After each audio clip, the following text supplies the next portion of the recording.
One Dreamer is an indie game about making indie games. Through an inventive and accessible programming gameplay mechanic, you'll explore what it means to pour everything you have into the creative process, with no guaranteed return of financial success. I suspect the game must be at least a semi-autobiographical account of the trials and tribulations of being an indie game developer.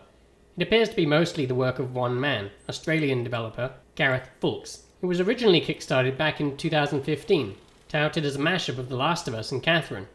But what it ended up being is something more like the game mechanics of Quadrilateral Cowboy with the visuals of sword and sorcery. So it's apparent that the last 7 years must have been a tremendously interesting and arduous process to get this game to market. I spent some time in game development and can totally understand the unpredictable twists and turns a game takes as it evolves over time and headbutts against real life. The game's protagonist, Frank, works by day in a soul-destroying job for one of those dreary metrics-driven gaming companies that only seems to care about profit. He lives on a steady diet of ramen and caffeine because that's all he can afford. Every day you're tasked with making changes to the game code that are only about the company's bottom line, and purging the few remaining scraps of fun. Add DRM. Make it hard to cancel the player's subscription. But by night, Frank pursues his real dream, to make a social MMO VR game, Proxy Life. He does this out of a promise to help his friend Luna to make and ship their first indie game together.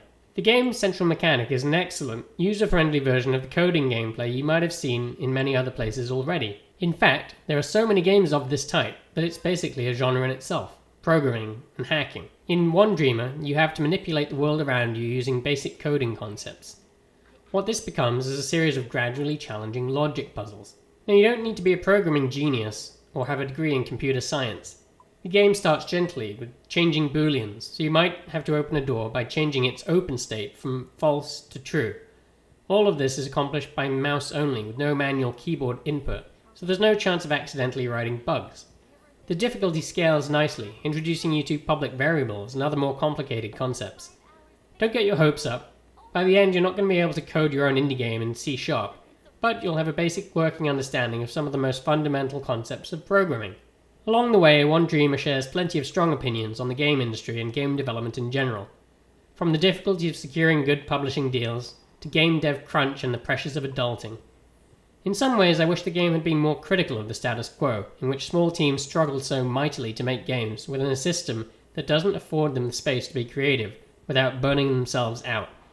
Instead, it tends to paint the struggle as somehow noble and worthwhile if it means reaching your goals, as if the end justifies the means. Yes, making indie games is often a draining labor of love, but why does it have to be this way? At one point, the game examines the scarcity of real opportunities to make your game stand out in a crowded marketplace. When one of those opportunities comes along in the form of getting some airtime from a famous streamer, Frank and Luna decide they must put everything into it, even adding a special one-off Easter egg for the streamer. However, under time pressure, they don't catch all the bugs, and their game crashes mid-stream, causing him to fail in his attempt for the longest time spent in VR. In the resulting fallout, the streamer's community turns against Frank and Luna, going so far as to dox and swat them. They lose their publishing deal and Frank gets canned from his real-life day job.